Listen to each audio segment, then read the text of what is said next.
নমস্কার, new classroom চ্যানেলে আপনাদের সবাইকে স্বাগত। যারা আমাদের চ্যানেলটিকে এখনও সাবস্ক্রাইব করেননি, তারা অবশ্যই সাবস্ক্রাইব করুন এবং পাশে থাকা বেল আইকনটিকে ক্লিক করুন নতুন ভিডিওর নোটিফিকেশান পাওয়ার জন্য। ভিডিওগুলি যদি ভালো লাগে তাহলে অবশ্যই লাইক করুন এবং বন্ধুদের সাথে প্রচুর শেয়ার করুন, তাদের জানার সুযোগ করে দিন। আপনাদের কোনো বিষয় সম্পর্কে যদি জানার থাকে তাহলে কমেন্ট বক্সে কমেন্ট করে জানাতে পারেন। আজকে আলোচনা করব লার্নিং অ্যান্ড ম্যাচুরেশন এই চ্যাপ্টার থেকে কিছু এসএকিউ টাইপ কোশ্চেন নিয়ে। 1 নম্বর, শিখন বলতে কী বোঝো? অতীত অভিজ্ঞতা ও প্রশিক্ষণের প্রভাবে আচরণ ধারার পরিবর্তনের প্রক্রিয়াকেই শিখন বলে। 2 নম্বর, পরিণমন বলতে কী বোঝো? মানব জীবনের স্বাভাবিক বা স্বতঃস্ফূর্ত বৃদ্ধির ফলে আচরণের পরিবর্তন ঘটে। এই ধরনের আচরণ পরিবর্তনের প্রক্রিয়া যা জৈবিক বৃদ্ধির ওপর নির্ভরশীল, এই প্রক্রিয়াকে পরিণমন বলে। 3 নম্বর, শিখনের কয়টি উপাদান ও কী কী?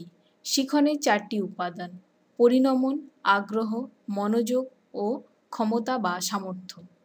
4 নম্বর, শিখনের স্তরগুলি কী কী? শিখনের 3টি স্তর: সংরক্ষণ, পুনরুদ্বেগ ও প্রত্যাভিজ্ঞা। 5 নম্বর, পরিণমনের ক্ষেত্রে কিসের প্রয়োজন হয় না? পরিণমনের ক্ষেত্রে প্রস্তুতির প্রয়োজন হয় না, এটি একটি স্বাভাবিক প্রক্রিয়া। 6 নম্বর, শিখনের কার্যকারী বিষয়গুলি কী কী? উপযুক্ত পরিবেশ, উপযুক্ত পদ্ধতি, আত্মপ্রচেষ্টা, প্রেরণা, অনুশীলন, দেহ ও মনের সুস্থতা, মনোযোগ ও পরিণমন। 7 নম্বর, অধিশিখন কাকে বলে? শেখার সময় সাধারণভাবে ব্যক্তি শেখা সম্পূর্ণ হয়ে গেছে মনে করলেও তখনও তার স্থিরীকরণ প্রক্রিয়া সম্পূর্ণ হয় না। এজন্য শেখা হয়ে গেলেও তার ধারণা করার জন্য আরও সক্রিয় অনুশীলনের প্রয়োজন হয়। স্থিরীকরণের এই শেষ পর্যায়টিকে অধিশিখন বলে। 8 নম্বর, মানুষের কোন ক্ষমতা জন্মগত? মানুষের সাধারণ মানসিক ক্ষমতা বা বুদ্ধি জন্মগত। 9 নম্বর, সংরক্ষণ কী? সংরক্ষণ হলো এমন একটি মানসিক প্রক্রিয়া যার সাহায্যে অর্জিত অভিজ্ঞতাকে মনে রাখা যায়। 10 নম্বর, দৈহিক ক্ষমতা কাকে বলে? মানুষের বিভিন্ন কাজ করার জন্য পেশি ও দেহ সঞ্চালনের যে ক্ষমতার প্রয়োজন হয় তাকে দৈহিক ক্ষমতা বলে।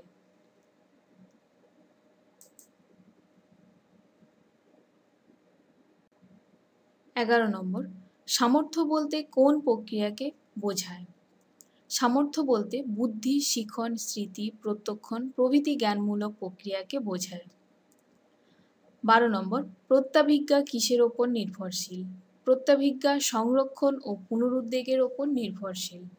13 নম্বর, সর্বপ্রাণবাদ কী? শিশুরা সমাজের সব কিছুকেই জীবন্ত বা প্রাণবন্ত বলে মনে করে। শিশুদের এই সব কিছুর মধ্যে প্রাণের অস্তিত্ব কল্পনা করাকে বলা হয় সর্বপ্রাণবাদ। 14 নম্বর, পরিণমনের একটি জীবনব্যাপী প্রক্রিয়া নয় কেন? এই প্রক্রিয়া একটি নির্দিষ্ট সময়ে শুরু হয় এবং নির্দিষ্ট সময়ে শেষ হয়। 15 নম্বর, পরিণমন প্রক্রিয়া কিসের ওপর নির্ভরশীল? পরিণমন প্রক্রিয়া অভ্যন্তরীণ শক্তি বা প্রবণতার ওপর নির্ভরশীল। 16 নম্বর, মানসিক ক্ষমতা বা সামর্থ্য কয় প্রকার? মানসিক ক্ষমতা 2 প্রকার: সাধারণ মানসিক ক্ষমতা ও বিশেষ মানসিক ক্ষমতা।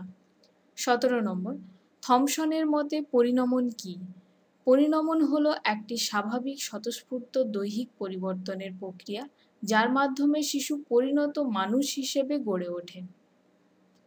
18 নম্বর, শিখনের একটি বৈশিষ্ট্য উল্লেখ করো। পরিবর্তনশীল পরিবেশের সঙ্গে অভিযোজনে সাহায্য করাই হলো শিখনের বৈশিষ্ট্য।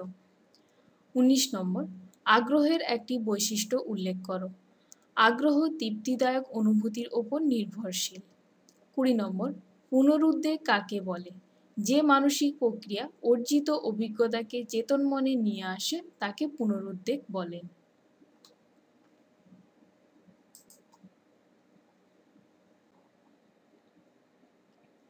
21 নম্বর, পুনরুদ্বেগ কয় প্রকার ও কী কী?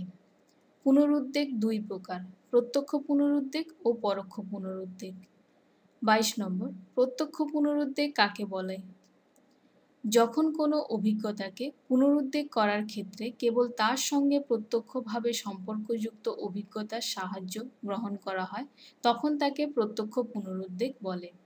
যেমন রাম ও রহিম দুই বন্ধু, রামের কথা বললে যদি রহিমের কথা মনে পড়ে তাহলে এখানে হবে প্রত্যক্ষ পুনরুদ্বেগ। 23 নম্বর, পরোক্ষ পুনরুদ্বেগ কাকে বলা হয়? যখন কোনো অভিজ্ঞতাকে পুনরুদ্বেগ করার জন্য তার সঙ্গে পরোক্ষভাবে যুক্ত এক বা একাধিক অভিজ্ঞতার সাহায্য গ্রহণ করা হয়, তখন তাকে পরোক্ষ পুনরুদ্বেগ বলে। যেমন রাম ও রহিম দুই বন্ধু, রহিমের ভাই মহিম, যদি রামের কথা মনে করলে মহিমের কথা মনে হয় তাহলে এক্ষেত্রে হলো পরোক্ষ পুনরুদ্বেগ। 24 নম্বর, ফ্রয়েডের মতে মনের কয়টি স্তর ও কি কি? মনের 3টি স্তর, চেতন স্তর, প্রাক-চেতন স্তর এবং নিজ্ঞান স্তর। প্রত্যাভিজ্ঞা কাকে বলে? পূর্ব অর্জিত অভিজ্ঞতা যখন তার প্রতিরূপের সাহায্যে পুনরুত্থিত হয় তখন তাকে প্রত্যাভিজ্ঞা বলে। যেমন রাস্তায় হাঁটতে হাঁটতে হঠাৎ একটি ছেলের সঙ্গে তোমার দেখা হলো। ছেলেটিকে দেখে মনে হলো যে কয়েক বছর আগে তুমি কোনো এক আত্মীয়ের বাড়িতে তাকে দেখেছিলে, সে আমার পাশে বসে খাওয়া দাওয়া করছিল। এই চিনতে পারার বিষয়টি হলো প্রত্যাভিজ্ঞা। 26 নম্বর, অভিভাবন কি? অভিভাবন হলো বর্তমান প্রত্যক্ষণের সেই শক্তি যা অসজ্ঞানে সংরক্ষিত অপর একটি অভিজ্ঞতা চিহ্নকে প্রতিরূপের আকারে চেতন মনে নিয়ে আসে। যেমন তাজমহল দেখলে আমাদের শাহজাহানের কথা মনে পড়ে। 27 নম্বর, প্রজ্ঞা বা কগনিশন বলতে কি বোঝো? প্রজ্ঞা হলো নিবিড় জ্ঞান লাভের প্রক্রিয়া। যখন আমরা নানান তথ্যের সমন্বয়ে কোনো একটি বিষয় সম্পর্কে পূর্ণাঙ্গ ধারণা গড়ে তুলতে সমর্থ হই তখন সেই সুসংবদ্ধ জ্ঞানকেই প্রজ্ঞা বলা হয়। 28 নম্বর, রামের কথা মনে করলে যদি শ্যামের কথা মনে পড়ে তবে এটি কোন ধরনের পুনরুদ্বেগের উদাহরণ? প্রত্যক্ষ পুনরুদ্বেগ। 29 নম্বর, প্রম্পট কি? অনেক সময় কিছু সংকেত দিলে আপাতত ভুলে যাওয়া কিছু বিষয় মনে পড়ে যায়, একে প্রম্পট বলা হয়। 30 নম্বর, উডওয়ার্ড শিখন সম্পর্কে কি বলেছেন?